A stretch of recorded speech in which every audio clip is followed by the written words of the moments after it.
Bucky is nerfed. Bucky is gone. Emerald Steel discard is still here. Because if we go back to set 3, you know, there was a pretty good time where this deck was running rampant. And it wasn't really reliant on Bucky whatsoever. Halfway through the format, we started to see Bucky making its way in, and things like Prince John making his way out. Set 4 came, and we had things like Diablo, and Bucky just became the creme de la creme. However, we don't have that Bucky anymore. We move on. We're not going to dwell on it. We're not going to try to make that Bucky work, because read Bucky. It's not worth it anymore. It is just not worth it anymore. So, this deck, we curve out at 5. There's a couple 4s in there, but aside from that, we really curve out at 3 with some power plays on 5. The deck is expensive. It does come out at like $560, which actually is cheaper than it was last format. 17 unequal cards. And if you had this deck already, if you have your Beast Tragic Heroes already, you have the majority of the cost of this deck. Obviously, you can see Diablo, you see the little Robin Hood, so you know where the majority of the rest of the cost is.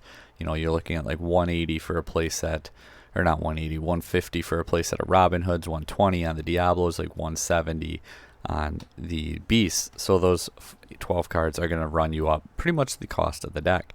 Anyway, so how does the deck change? What does the deck want to do now instead? Well, you can already kind of see here, so I'm going to just show all 8 of these.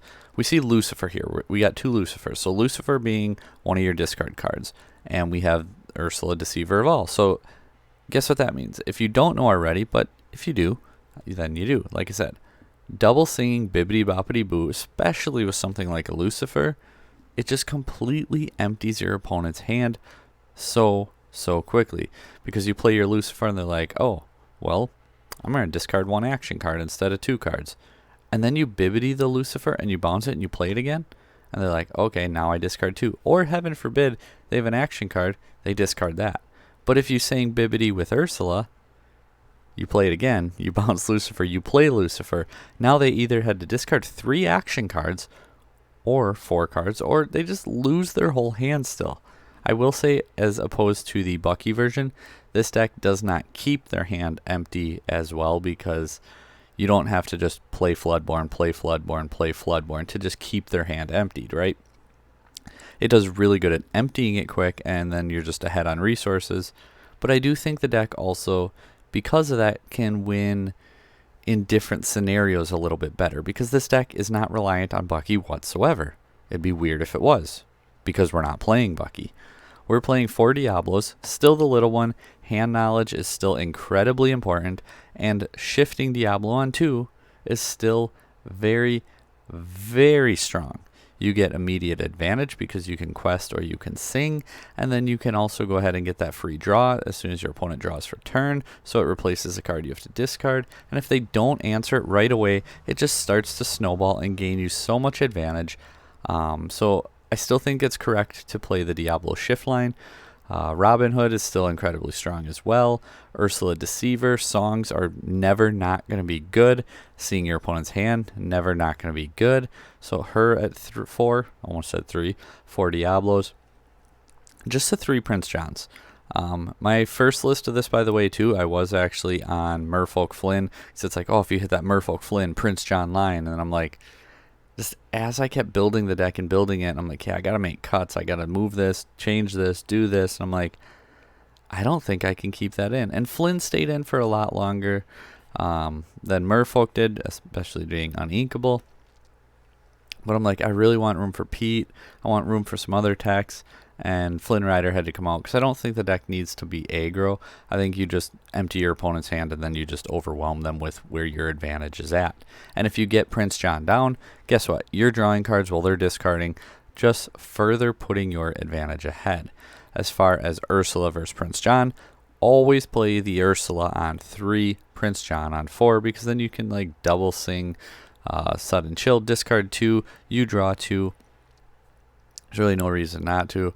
Likewise, like Diablo, even, I would play Diablo ahead of Prince John just because on the off chance now if you draw Sudden Chill, again, you can sing the Sudden Chill with Diablo, you can make them discard, then you draw from your Prince John. Prince John just you put him on board. You don't ever really use him for anything, but if you have to, he does quest for 2 in a pinch, which can come up quite a bit, actually.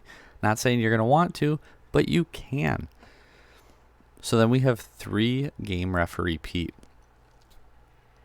I don't know what to say. The card is going to change the format. This card is, it's kind of like Ursula Deceiver. When you played against Emerald, you expect them to have Ursula Deceiver. That's just how it is. You mulligan away songs. You ink your friends on the other side because you just expect them to Ursula you anyway, so it changes how you play your deck.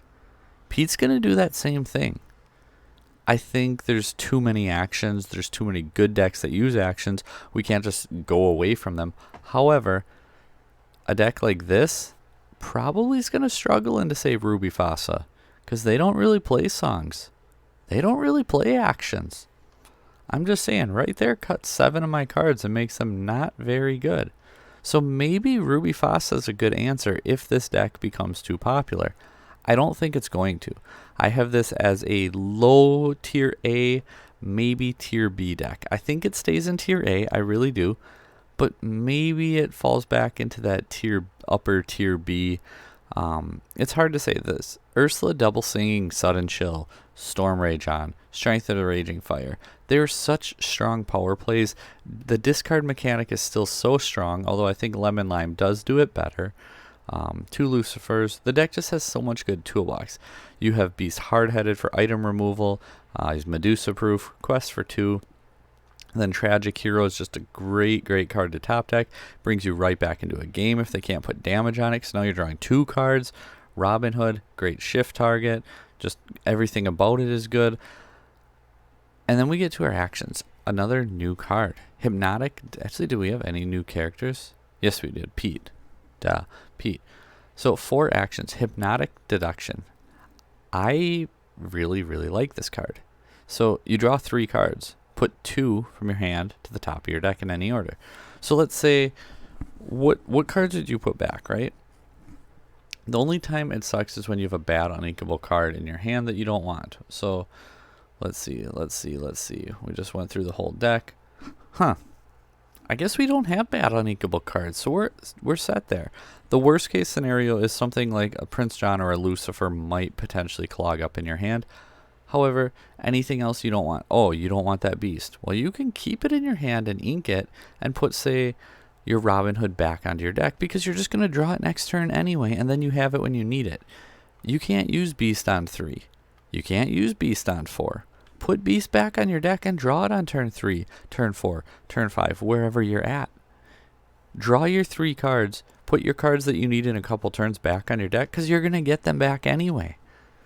And then you get 3 new cards. Keep your bad uninkable cards because you need ink anyway.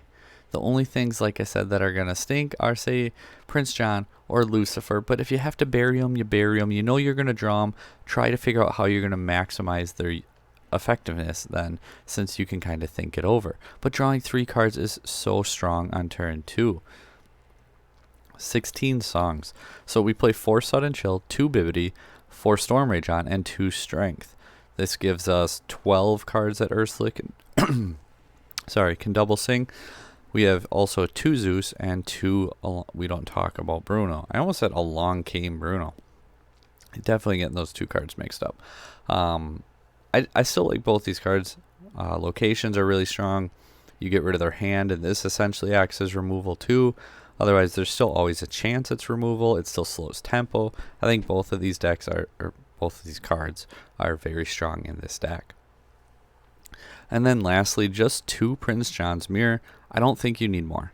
I really don't. I think it can get cloggy in this deck. I think it's not a focal point of this deck. And it's still a good card though, and I do really want to try it. But at the end of the day, I wouldn't be surprised if I end up cutting Prince John's Mirror from this deck. I think the way you focus the curve, the way you focus how you discard them, I just think the mirror isn't as good as, say, in Lemon Lime discard, where you drop like Mirror 3, Forgotten Before, Sing Sudden Chill, and their whole hand is gone. So what do you guys think? Where does this deck rank? What do you think this deck can do? What deck do you think is the best deck of the format? But anyway, thanks for watching, guys. Until next time, like, share, subscribe, comment what deck do you want to see down below, because we don't have Pixelborn, so I'm just going to keep throwing a bunch of decks at you guys, see what sticks to the wall. Everything here can get worked on. No deck is ever perfect. No deck should ever stop changing. At least the thought process. Look at your deck, look what's doing good, look at the meta trends, make sure your deck still covers them. If you ever just say, nah, it did good last tournament, I'm going to keep it the same. I'm just saying, scout it out. Make sure. Maybe you keep it the same. Not saying you have to change it. I'm just saying, it'd be foolish to just say, I did good, I ain't going to change it. But anyway, guys, thanks for watching. Thanks for subscribing. Thanks for liking. And thanks for commenting down below. Until next time, take care.